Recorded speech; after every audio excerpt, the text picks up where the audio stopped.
It's Boss Beats, bitch.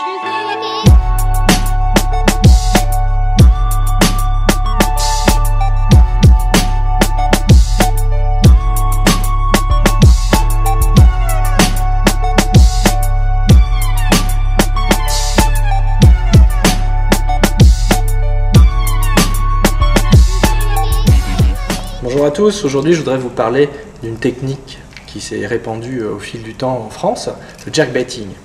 Alors pêcher jerkbait, c'est une pêche assez simple, très adaptée au brochet et qui donne lieu à de temps en temps certains leurres qui prennent le devant de la scène. Je pense au Buster Jerk qui est devenu un leurre incontournable sur le marché. Et puis plus récemment, le Jerkstar de FZ et le Jerkster de Savage Gear. Mais souvent, les Français ne comprennent pas bien pourquoi ces deux leurres-là font autant parler d'eux. Il faut bien comprendre que le Jerkstar est allemand, le Jerkster est danois, et que tout à l'inverse de la France, ce sont deux pays où le jerkbaiting est une véritable institution et qui a présidé à la conception de ces deux leurres-là, qui ont donc une raison d'être. Alors pour comprendre l'intérêt de ces deux leurres-là, il faut d'abord saisir que la pêche au jerkbait, c'est une pêche extrêmement binaire, c'est une pêche extrêmement simple, puisqu'elle repose sur trois alternatives: l'animation, le coloris et la sonorité. L'animation, c'est très simple, elle va dépendre de vous. Selon que votre jerking soit plus ou moins serré, plus ou moins rapide, votre leurre va adopter un walking the dog, soit très serré, souvent très efficace en fin de saison, soit très très large, un petit peu plus efficace en début de saison. Donc ça dépend de vous et vous n'avez besoin que d'un seul leurre. Mais rappelez-vous que la deuxième alternative, c'est le coloris. Et là, ce qu'il faut comprendre, c'est qu'il n'y a pas besoin d'avoir des centaines de coloris dans sa boîte. Il suffit de posséder un coloris naturel et un coloris flashy, et on a déjà la deuxième alternative qui est recouverte. Donc avec deux leurres, vous pouvez normalement pêcher au jerkbait comme il faut, avec pas mal d'efficacité. Mais il y a une troisième alternative, qui est la sonorité. Il se trouve que le brochet, je vous l'ai déjà dit plusieurs fois, c'est binaire, et il y a des jours il veut des leurres bruiteurs, et d'autres jours il veut des leurres silencieux.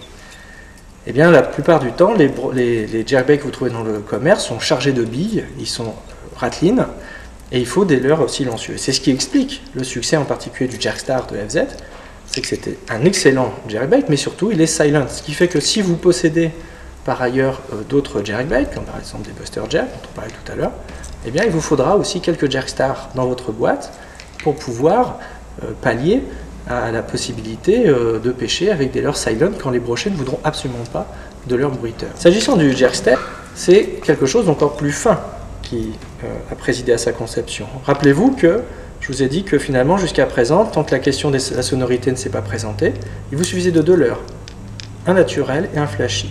Faites avec moi cette hypothèse. Imaginez, vous avez acheté deux Jerkster, un coloris naturel comme celui-ci, et puis un coloris plus flashy. Quand va se présenter la question de la sonorité, eh bien vous n'aurez plus qu'à bénéficier du concept du Jerkster, qui est de pouvoir accéder à la chambre à billes, pour pouvoir retirer les billes, ou par exemple ne mettre que les billes en acier, ou que des billes en verre, ou les mixer, et puis pouvoir avoir avec le même leurre un silent et un ratlin. Ce qui fait qu'avec deux leurres, vous pouvez couvrir les 8 options de la pêche au jerkbait, qui sont animation serrée ou large, flashy ou neutre, et silent ou ratlin. It's Boss Beats, bitch.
Au sujet du Jerkster, il y a une petite chose à savoir.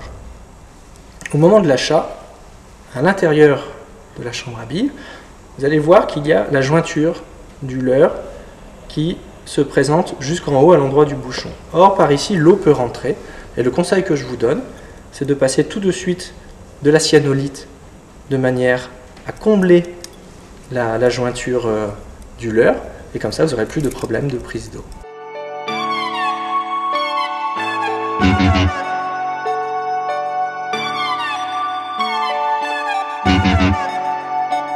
It's Boss Beats, bitch.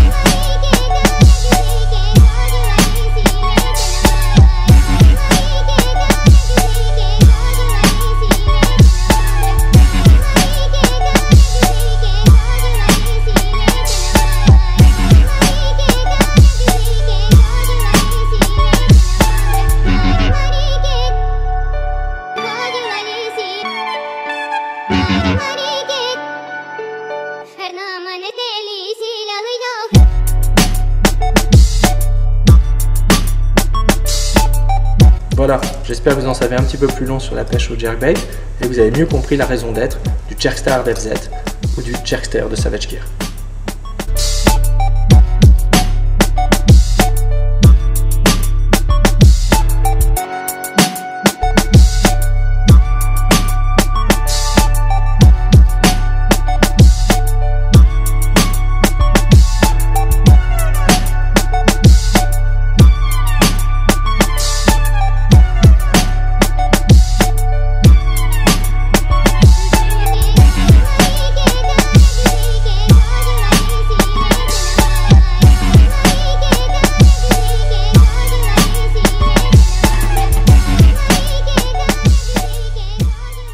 Bonjour à tous, je suis en présence de Jean-Luc du magasin Pêcherie à Sens. Bonjour. Qui est 24 places des Héros à Sens. Alors, à la demande de Nouma, là, je vais vous montrer une petite astuce par rapport à un petit souci qui peut vous arriver avec les leurres Jerkster dans les tailles 14 cm 5 et peut-être même les plus petits, je les ai pas testés donc je vais pas m'avancer. Mais bon, après avoir pas mal pêché avec le brochet, il y en a certains, ça arrive, où on a de l'eau qui va venir s'infiltrer dans la chambre arrière et qui va donc alourdir votre leurre, va le faire couler en arrière, va complètement, dénaturer la nage. Vous allez le sentir de toute façon parce que plus ça va prendre de l'eau, plus ça va être lourd, plus ça va partir loin, plus ça va être difficile à travailler. Donc et du coup au final on est déçu parce que c'est plus pêchant. Et j'ai trouvé une petite astuce pour réparer ça assez rapidement et pouvoir continuer à pêcher de façon efficace avec ce leurre là. Donc quand vous prenez votre leurre, bien sûr vous avez les petits bouchons qui sont vendus avec pour pouvoir changer vos billes, c'est-à-dire mettre des billes en acier ou des billes en verre ou autre chose encore pour changer la sonorité. Vous allez voir qu'en fait sur la longueur du leurre, où est-ce que la soudure a été collée, vous allez le voir sur les côtés. Vous avez cette petite fissure qui apparaît, qui normalement doit être très étanche. Sur certaines séries, malheureusement, des fois il y a un petit défaut, ça arrive, c'est pas une généralité, parce que bon, d'après Nouma, il y en a eu pas mal de vendus, ça n'a pas été un souci qui s'est présenté régulièrement. Mais moi ce que j'ai trouvé à faire, c'est de tout simplement prendre un tout petit forêt ou une toute petite grémelle, comme ici, et vous allez venir percer, en fait, au niveau de la petite fissure de soudure de votre leurre, un tout petit trou, donc de à peine 1 mm, vous cherchez un tout petit forêt ou quelque chose qui va pouvoir percer le plastique correctement. Donc vous percez, tout simplement. Voilà. Une fois que le trou est fait, ça va vous permettre de vider l'eau qui se trouve à l'intérieur de votre chambre, comme ceci. Hop. Vous assistez bien, vous videz si vous voulez pas vous prendre la tête, si vous n'avez pas le temps, vous glissez un mouchoir aussi une fois que vous avez fait le trou. Un mouchoir ou quelque chose qui vous un sopalin, quelque chose qui va absorber l'eau assez rapidement. En général, ça va se vider assez vite, hein, ça va absorber. Une fois toute l'eau enlevée, vous prenez tout simplement de la cyano, hein, de la colle cyano.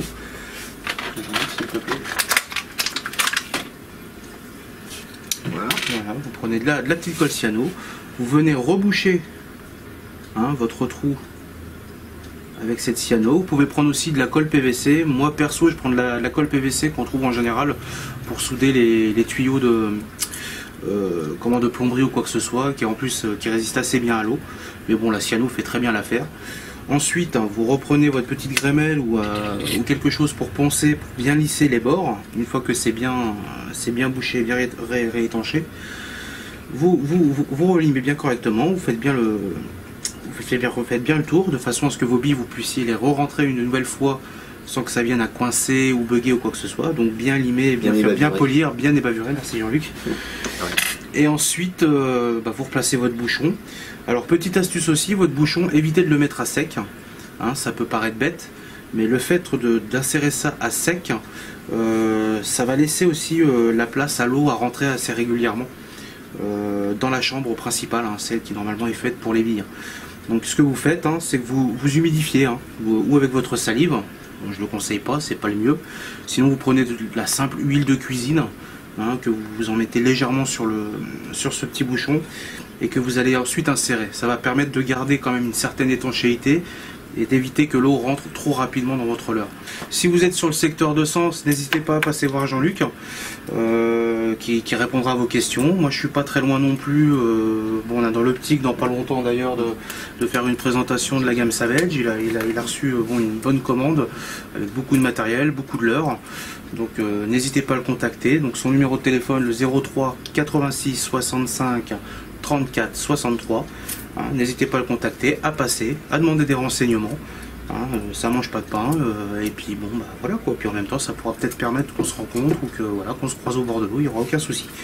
Donc bonne continuation à tous, en espérant que cette petite astuce vous aura plu et va vous servir. À bientôt. Bonsoir.